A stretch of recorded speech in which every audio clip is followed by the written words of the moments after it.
DC office के बाहर शोषण मुक्ति मंच का प्रदर्शन। जातीय भेदभाव की घटनाओं के विरोध में हमीरपुर में हुआ आयोजन।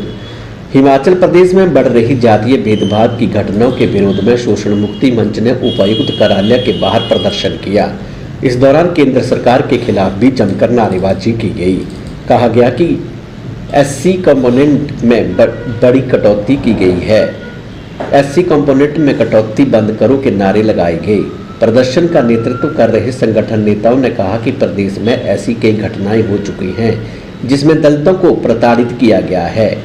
रोहडू में एक 12 साल के लड़के ने जातीय भेदभाव के कारण सुसाइड किया है। वहीं सैन में दलित महिला के कत्ल का मामला सामने आया है। जातीय भेदभाव की दृष्टि से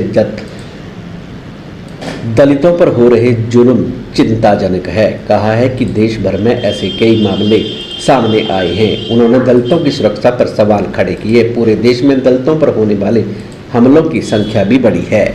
दलित बच्चों को मिलने वाली छात्रवृत्ति में केंद्र सरकार ने भारी कटौती की है। करोड़ों रुपए की छात्रवृत्ति के प्रावधान बदलाव कर इसे लाखों में समेट दिया गया है। यही वजह है कि दलित संगठनों को एकजुट होकर अपनी आवाज़ बुलंद करनी पड़ रही है। इसी कड़ी के तहत हमीरपुर के डीसी कार्यालय के बाहर प्रदर्शन किया गया। उपायुक्त के माध्यम से प्रदेश सरकार को ज्ञापन भेजा गया है।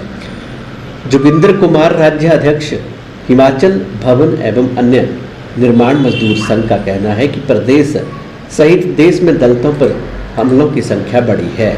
ऐसे में मामले सामने आ चुके हैं कि इससे जातीय भेदभाव के चलते अपराध हुए हैं। दलितों के बच्चों की छात्रवृत्तियों को फंड को केंद्र ने घटा दिया है। यही वजह है कि दलितों को अपनी सुरक्षा के लिए आवाज़ उठानी पड़ रही है। इसी कड़ी के तहत हमीरपुर में यह प्रदर्शन किया गया है। शोषण मुक्ति मंच हिमाचल प्रदेश में पिछले कुछ समय से जिस तरीके से दलित उत्पीड़न की घटनाएं सामने आई हैं और जो सरकार का सुस्त रवैया रहा है उसको लेकर आज ये प्रदर्शन करें। सिर्फ हिमाचल प्रदेश नहीं, पूरे देश के अंदर खास तौर पे मोदी सरकार आने के बाद से दलितों के उत्पीड़न की घटनाएं दोगुनी हो गई हैं और सिर्फ हमले ही नहीं बढ़े हैं। मोदी सरकार ने एक पूरे व्यवस्थागत तरीके से जो एससी के छात्रों को छात्रवृत्ति दी जाती थी 240 करोड़ रुपए, उसको घटा के सिर्फ 2 लाख रुपए कर दिया है।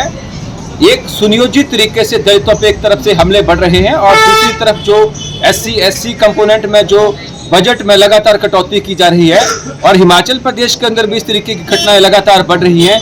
यहाँ तक कि हमारे देश के जो सुप्रीम कोर्ट के जज हैं उनके ऊपर भी जिस तरीके से जूता फेंका गया है और इस तरीके से उत्पीड़न की घटना सामने आई है, उससे पता चलता है कि जातिवाद हमारे समाज में, हमारे देश में किस तरीके से गहरा है और इसके विरोध में आज ये विरोध कार्रवाई आयोजित की गई है। और आने वाले समय के अंदर भी इस तरीके की विरोध कार्रवाइयाँ और समाज को जागरूक, समानता के आधार समाज बनाने को लेकर जो है अपनी कार्रवाइयाँ शोषण मुक्ति मंच के माध्यम से की जाएंगी।